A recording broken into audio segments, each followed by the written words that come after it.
কুষ্টিয়ার দৌলতপুরে মানসিক প্রতিবন্ধী কিশোরীকে ধর্ষণের অভিযোগ। অভিযুক্ত যুবক গ্রেপ্তার। মোহাম্মদ আমিনুল ইসলাম, দৌলতপুর কুষ্টিয়া প্রতিনিধির রিপোর্টে। কুষ্টিয়ার দৌলতপুর উপজেলায় এক মানসিক প্রতিবন্ধী কিশোরীকে ধর্ষণের অভিযোগ উঠেছে একই এলাকার মুগ্ধ নামের এক যুবকের বিরুদ্ধে। এ ঘটনায় অভিযুক্ত মুগ্ধ ১৯ নামের ওই যুবককে আটক করেছে দৌলতপুর থানা পুলিশ।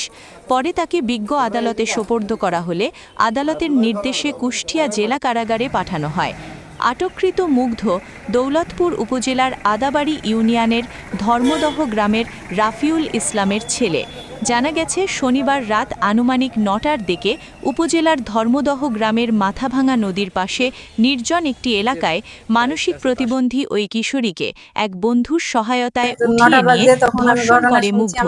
ঘটনার পর ভুক্তভোগীর পরিবারের অভিযোগের ভিত্তিতে পুলিশ দ্রুত অভিযান চালিয়ে অভিযুক্ত মুগ্ধকে আটক করে। দৌলতপুর থানা পুলিশ জানায়, ভুক্তভোগীর পরিবারের দায়ের করা অভিযোগের ভিত্তিতে আইনগত ব্যবস্থা গ্রহণ করা হয়েছে। অভিযুক্তকে আদালতে পাঠানো হলে আদালত তাকে কুষ্টিয়া জেলা কারাগারে পাঠানোর নির্দেশ দেন। এই ঘটনায় এলাকায় চাঞ্চল্যের সৃষ্টি হয়েছে। পুলিশ জানিয়েছে, ঘটনার তদন্ত চলমান রয়েছে এবং তদন্ত শেষে প্রয়োজনীয় আইনানুগ ব্যবস্থা গ্রহণ করা হবে। নাম হচ্ছে রবুল আর মুগ্ধর আব্বার নাম হচ্ছে রাফি। মুগ্ধ ধর্ষণ করেছে আর হচ্ছে সিয়াম হচ্ছে দাড়ি ছিল দাড়ি পাহারা করছিল। এর মধ্যে আমার চাচা যাই ওদের সাথে যেতে ধরে। এখন আমি সুস্থ বিচার চাই।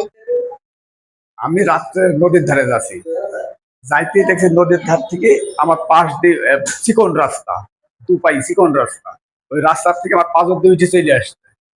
আর আমি লাইট ধরিয়েছি, লাইট ধরা দেখে আমাকে আমার পাঁচ ফেলে দিয়ে আমাকে খেলা মেরে ফেলে দিয়ে বাড়ি চলে আসলো। আর মেয়ে পায়জামা পরছে, মেয়ে পায়জামা পরে আমাকে লাইট মানে আমাকে দেখতে পাই, আমাকে জড়ি ধরে কাটতে লেগেছে। আমি এই দেখলাম এর নাম পিঙ্কি। হ্যাঁ, আমি ধর্ষণের শিকার করলো বুদ্ধ রাফিউল।